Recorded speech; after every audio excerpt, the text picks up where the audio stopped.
दोस्तों, इस कथा के रहस्य जानने के लिए वीडियो में अंत तक बने रहें और पूरा वीडियो देखें।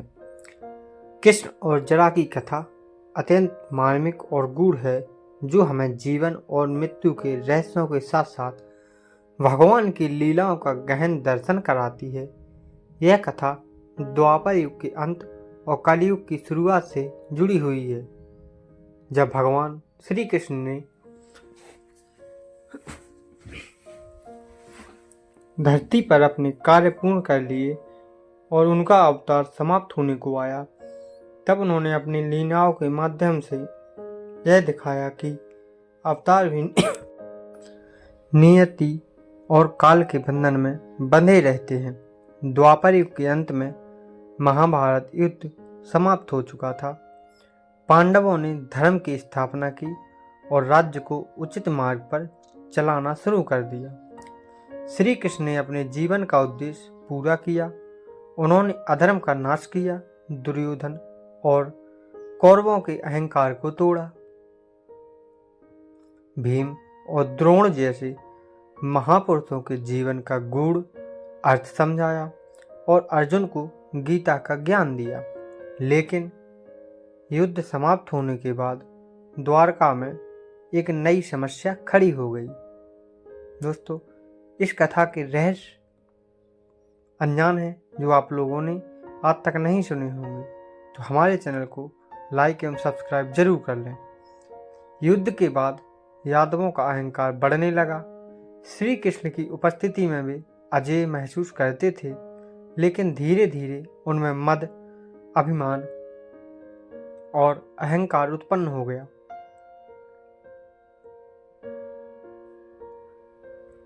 एक बार ऋषियों ने द्वारका आकर यादवों को श्राप दिया कि उनका वंश स्वयं नष्ट हो जाएगा। उस श्राप का प्रभाव समय आने पर प्रकट हुआ। यादव आपस में ही लड़ने लगे। शराब पीकर उनमें कलह मच गया और एक दूसरे का वध करने लगे। अंततः द्वारका का विनाश हो गया। इस समय भगवान श्री कृष्ण वन में चले गए। वे जानते थे कि उनका धरती पर कार्य समाप्त हो चुका है। वे अकेले एक पीपल के वृक्ष के नीचे विश्राम करने लगे। उन्होंने अपने चरणों को एक दूसरे पर रखकर शांत भाव से बैठने का निश्चय किया। उस समय उनकी देह दिव्य तो थी, लेकिन साधारण मानव जैसी प्रतीत हो रही थी। इसी बीच वहां एक शिकारी आया।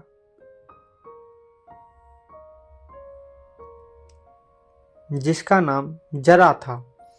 वह अत्यंत गरीब और जीविका के लिए शिकार करने वाला व्यक्ति था। दूर से उसने कृष्ण के चरणों को देखा। चरण पर लाल रंग के चिन्ह चमक रहे थे। जरा ने सोचा कि यह किसी हिरण का मुख है जो वृक्ष की छाया में लेटा है। बिना सोचे समझे उसने अपना बाण चलाया।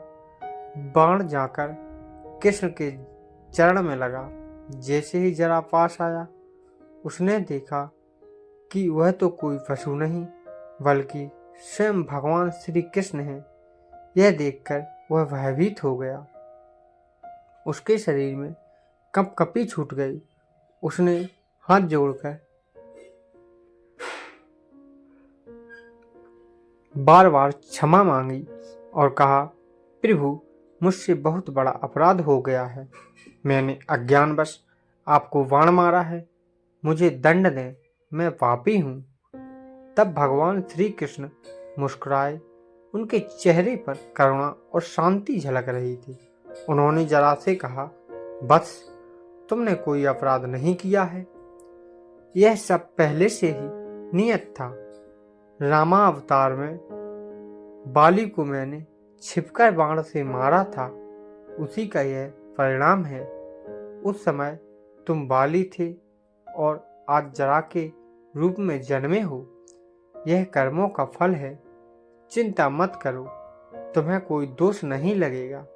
यह सुनकर जरा रोने लगा।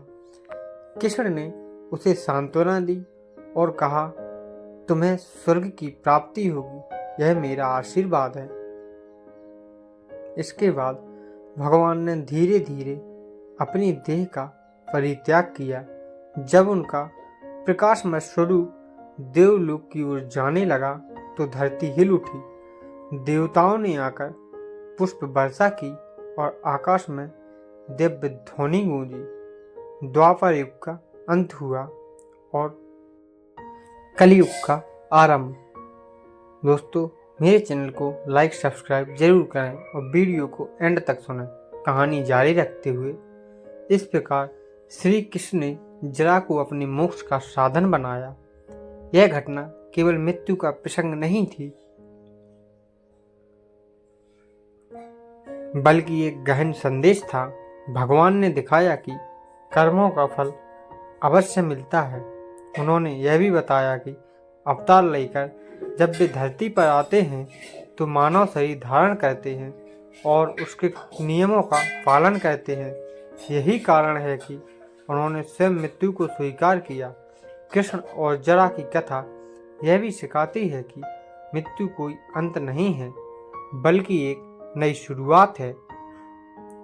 कृष्ण का जाना धरती से उनके रूप का अंत था, लेकिन उनकी गीता, उनका ज्ञान, उनकी लीलाएं और उनका नाम आज भी जीवित है।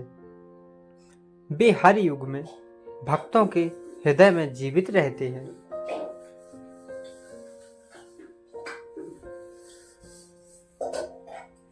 दोस्तों, यह कहानी बहुत ही रोमांचक है।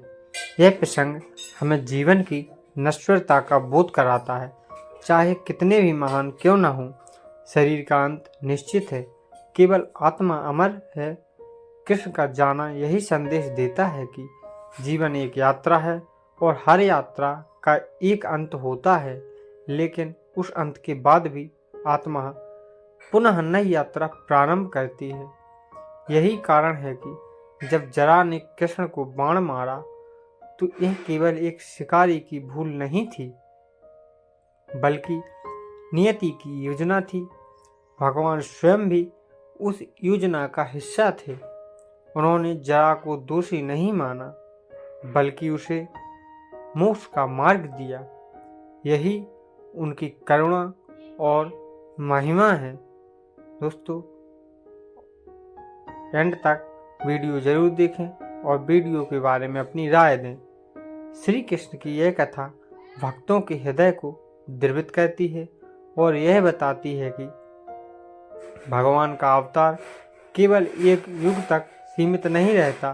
उनका ज्ञान और उनका प्रेम अनंत काल तक प्रवाहित होता रहता है। कृष्ण जरा की कथा हमें यह भी सिखाती है कि व्यक्ति को अपने जीवन में कर्म करते रहना, समय सजग रहना चाहिए। वाली ने रामा अवतार में जो कर्म किया था, उसका परिणाम जरा के रूप में आया। यह नियम सार्वभौमिक है कि हर कर्म का फल अवश्य मिलता है।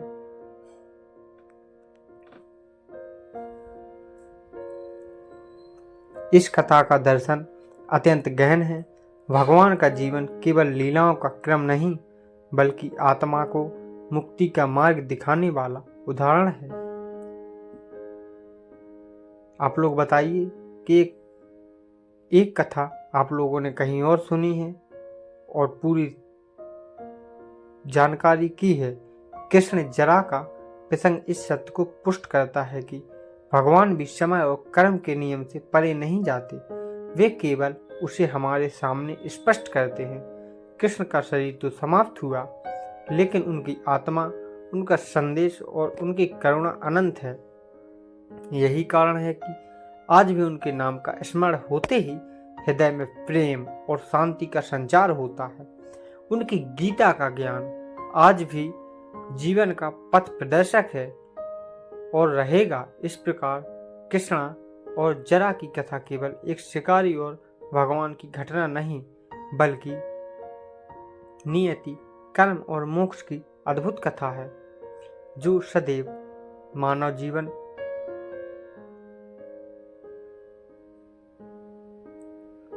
को दिशा देती रहेगी। दोस्तों, आप लोगों ने ये कथा तो सुनी भी होगी और कुछ लोगों ने नहीं भी सुनी होगी।